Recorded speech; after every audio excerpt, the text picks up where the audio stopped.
sounds. And I was like, all right, my dude. Yeah, I'm happy with that, with that comparison.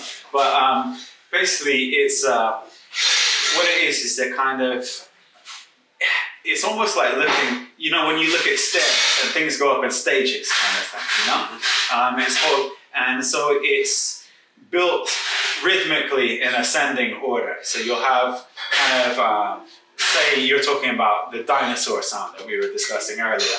So dinosaur is 3 syllables, right? Dinosaur, time of war, spinal cord, diamond claws, whatever.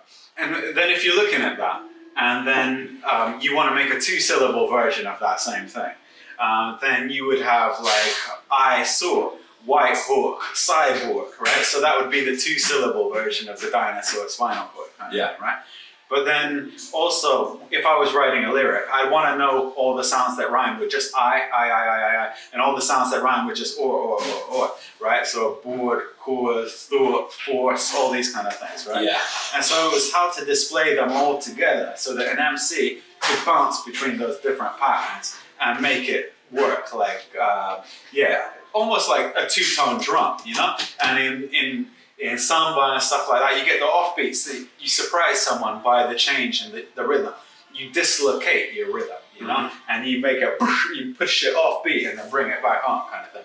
And so that was the point of the way it's displayed, is for the rhymes to go up in ascending order with greater complexity as you move from the left to the right of the screen.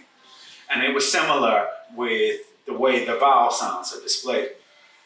The vowels are kind of almost like a piano, you know? You're going up, you go up a piano and the notes rise in ascending order.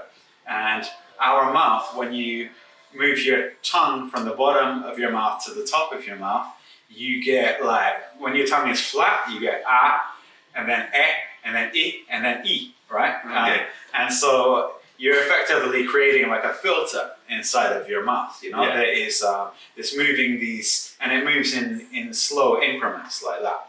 And so the idea was to have sounds of a similar nature that often I hear people rhyme sounds that appear next to each other in that color scheme. And it's because they're so similar.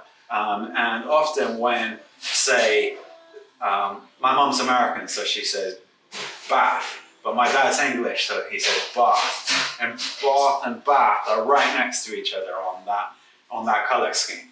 And so the idea was to make some music out of it and make a dependable scale in the same way as you would on a piano. And then within that scale, you can sort of bounce around the whole English language. You can teleport from one sound to another. And it might be that you've never conceived of, say, how to rhyme or, that kind of sound, right?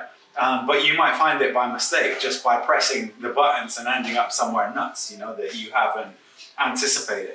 And for me, especially freestyling, I wanted to be able to rhyme with everything, you know? Yeah. So if someone says some crazy thing, like, say a word to me right now and see if I can rhyme. Oh my God, I don't know. Yeah, whatever, glass. So glass, glass, grass, task, rap, chat, you know, so it's that same sound, right? Yeah. And say if it was 2-syllable, like plant pot, like hands off, chat bot, that's what, you know? And it's all about, it's about familiarity, you know?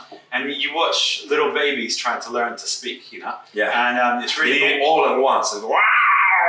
And they do all the phonemes in once. Of course. Yeah, and I'm training that. And they'll confuse some for others, you know? They have a little baby staying at my house, and she goes, the pooter, you know? She's talking about the computer, but the cum is so negligible that she doesn't even pick up on that. She calls it the pooter, you know what I mean? Yeah. And so it's like that. The pooter, she can hear. That's very clear and definitive kind of thing. And so that's why it was important for me to see those 18 sounds. I was like, okay, right, this is it. We've locked it in.